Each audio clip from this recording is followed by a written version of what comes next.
First of all, begin with the planning of the cast. The first line is the mid-palatal suture line.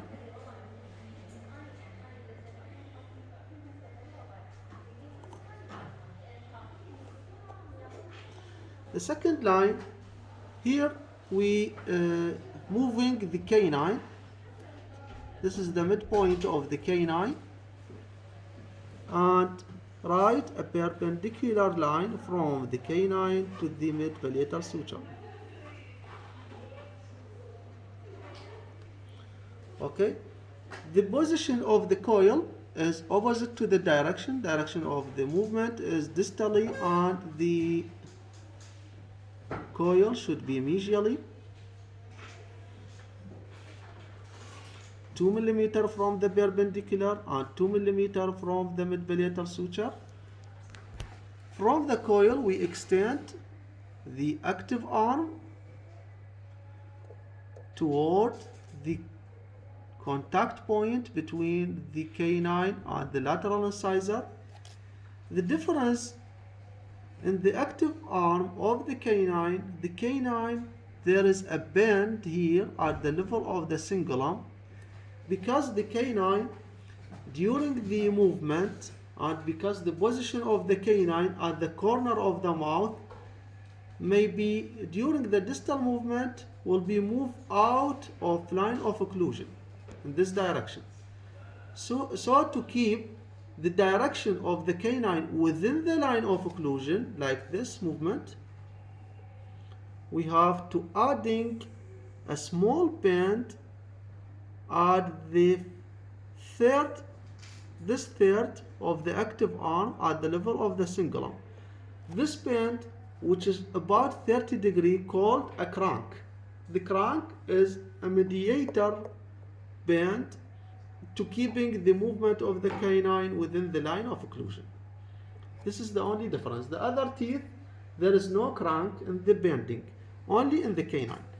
Then we continue with the active arm to be at the middle third of the labial surface of the canine and end with a non-traumatic small coil here.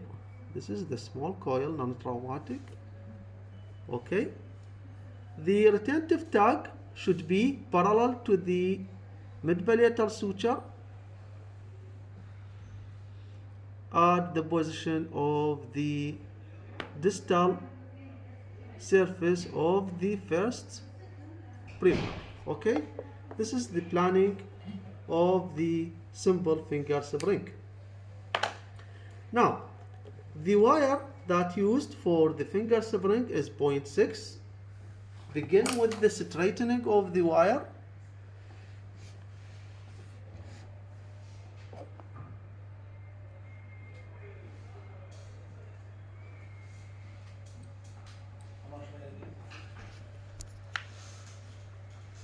Straightening of the wire, then begin with the coil. The coil, first of all, should at the middle of the wire. This is the wire at the middle of the wire. Okay? The diameter of the coil should be 2 to 3 millimeter. That means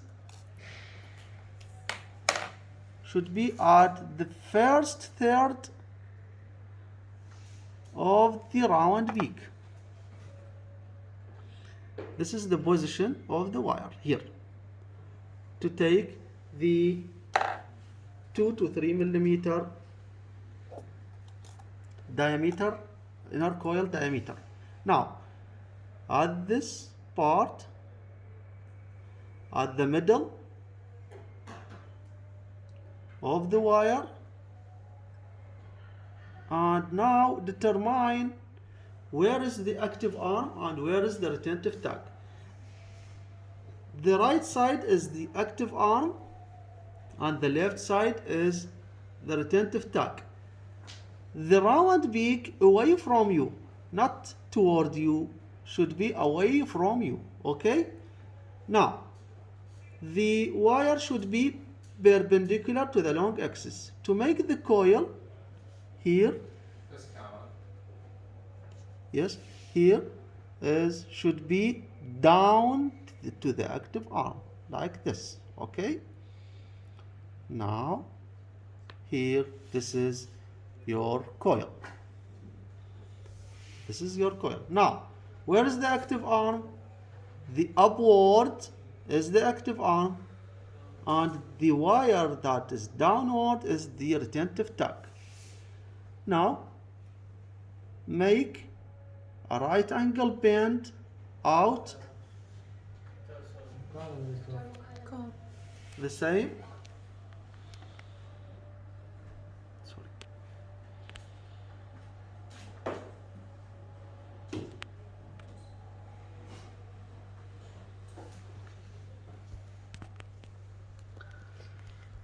Now, this is their active arm on right angle bend.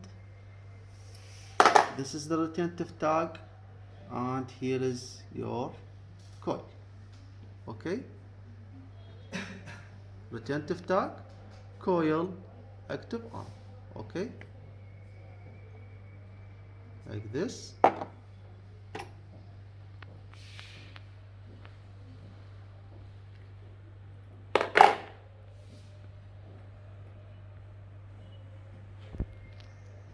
Here is the position of the coil. The coil 2 to 3 millimeter. Okay, retentive tag parallel to the parallel to the mid-palatal suture, and the active arm should be upward, travel from the coil to the contact point between the lateral and canine. Now, make the crank bend. This is the position of the coil, should be supported. Now, the crank bend at the level of cingulum of the canine here, and small bend toward the distal direction. The coil horizontal and a small bend. This is the small bend. This is the crank. Okay, here is the crank. Now, before continue with this is the crank here.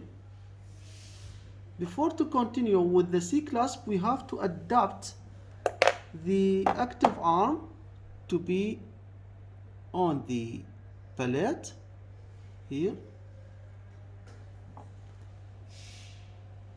Here it is adapted. Now complete your C-clasp. The C-clasp at the level of contact should be bent in downward direction. Okay, small trial bend. Check the correct position, and the coil not change here or here, should be fixed in its position.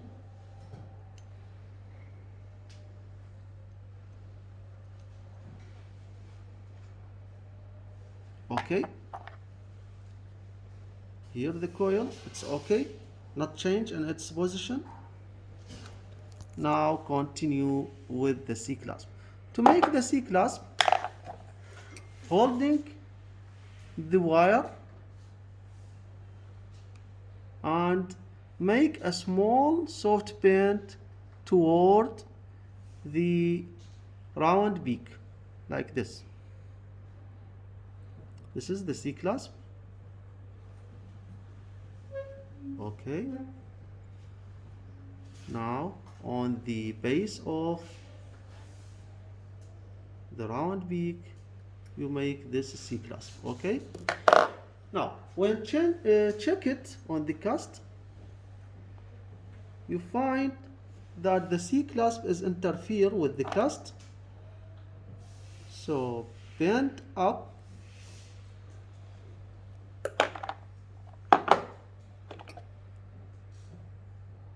to eliminate any interference with the cast. Check the coil, it's in its position.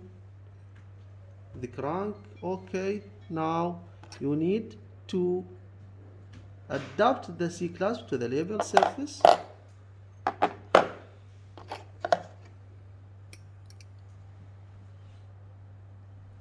Okay, like this.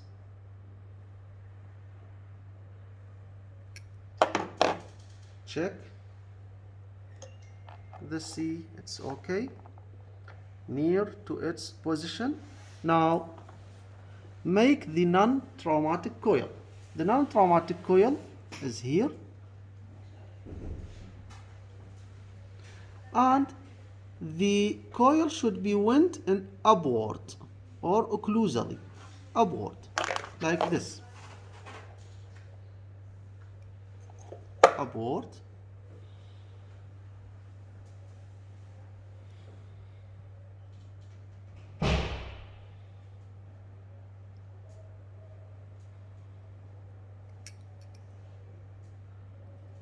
Small coil should be, and cut the axis.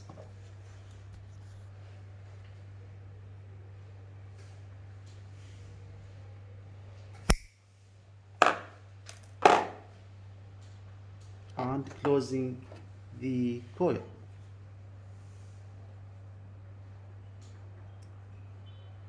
Non-traumatic coil.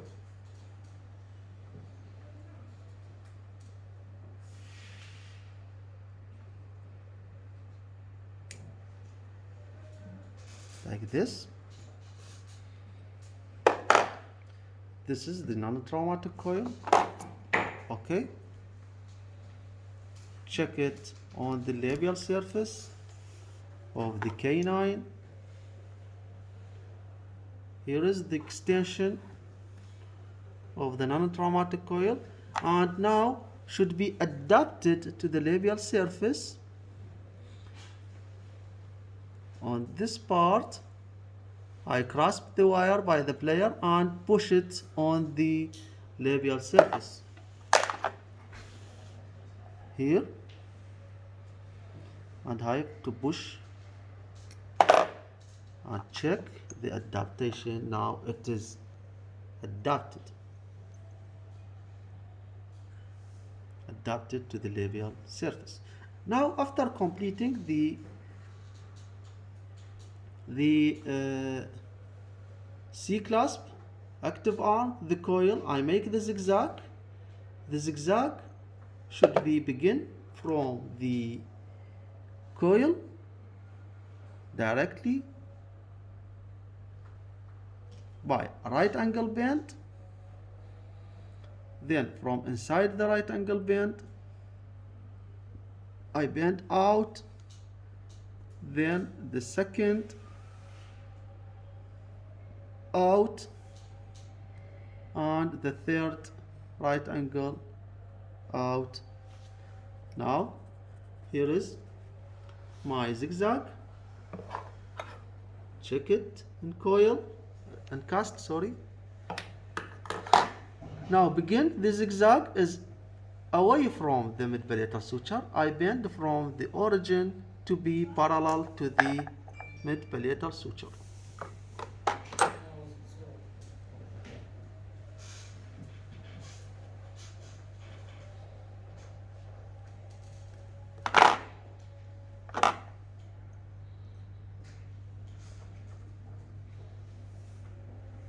Again.